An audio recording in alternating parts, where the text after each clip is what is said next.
Hello students, मैं Manisha Negi from Avyan academy. आज हम जो टॉपिक पढ़ेंगे वो है इम्यूनोलॉजी से। जैसा कि आप बोर्ड में देख सकते हैं कि यहाँ पे लिखा है cells of the immune system.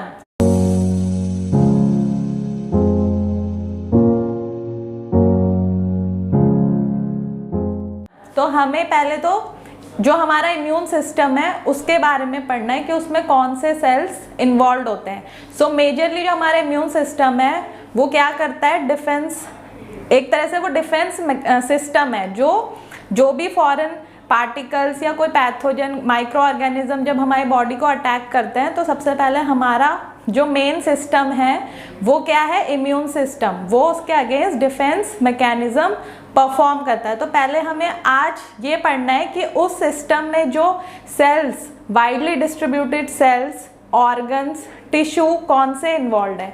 So cells जो इम्यून सिस्टम के जो मेजरली सेल्स होते हैं वो कैसे बनते हैं, तो ये एक प्रोसेस होता है जिसे हम कहते हैं हेमाटोपोइसिस। हेमाटोपोइसिस मैंने यहाँ पे लिखा है is the formation of blood cells.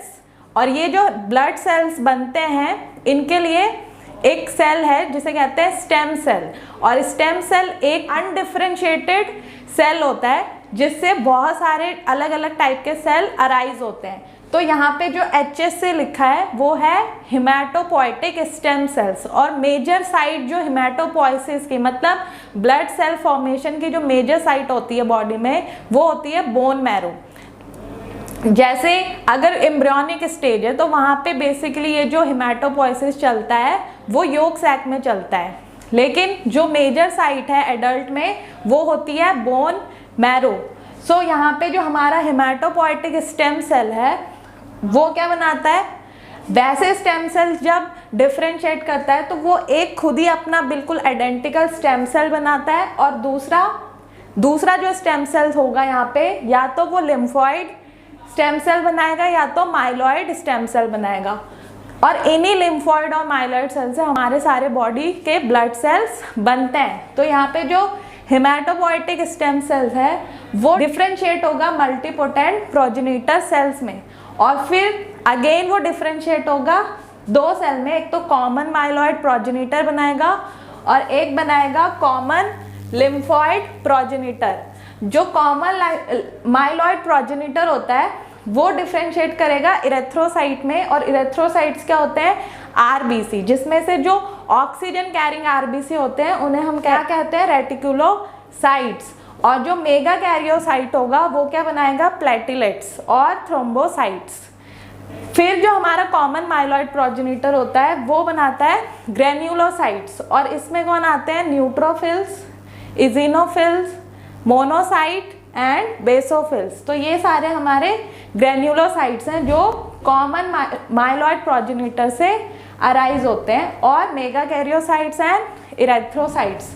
उसके बाद जो मेजर नेक्स्ट है वो जो हेमाटोपोइटिक स्टेम सेल से जो सेकेंड स्टेम सेल अराइज होता है वो है कॉमन लिम्फोइड प्रोजेनिटर।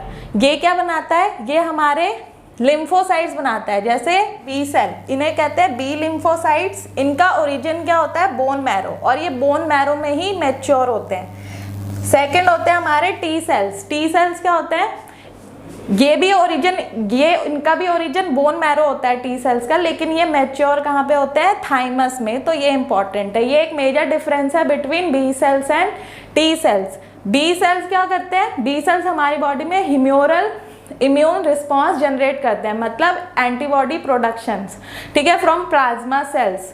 उसके बाद जो टी सेल्स है वो इफेक्टर टी सेल्स बनते हैं, ठीक है।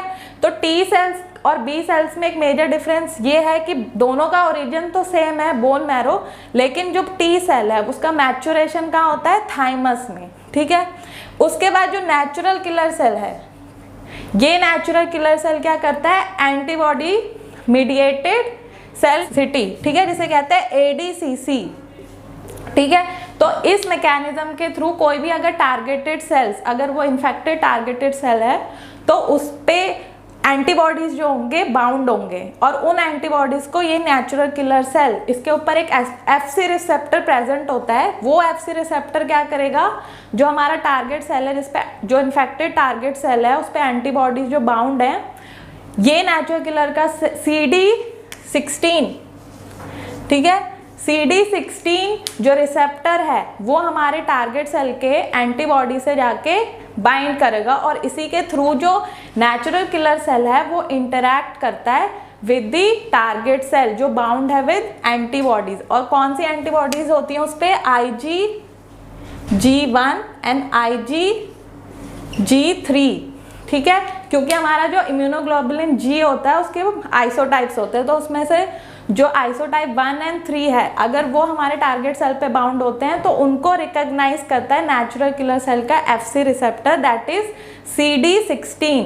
और फिर जो हमारा नेचुरल किलर सेल्स है उनके अंदर क्या होते हैं, परफोरिन्स एंड ग्रे एंजाइम्स, ये जाके फिर टारगेट सेल में रिलीज हो जाते हैं, and that will lead to apoptosis of target cell. तो इस तरीके से नेचुरल किलर सेल वर्क करता है।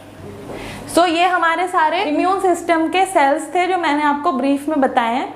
इसको अच्छे से वीडियो को आप दोबारा देखिए, और नेक्स्ट क्लास में मैं आपको मेजर डिफरेंस बताऊंगी between B cells and T cells. तो आज की क्लास हम यहीं पे ख़त्म करते हैं। प्लीज़ आपको अगर ये वीडियो अच्छा लगा हो तो इसे लाइक कीजिए, हमारे चैनल को सब्सक्राइब कीजिए। Thank you so much.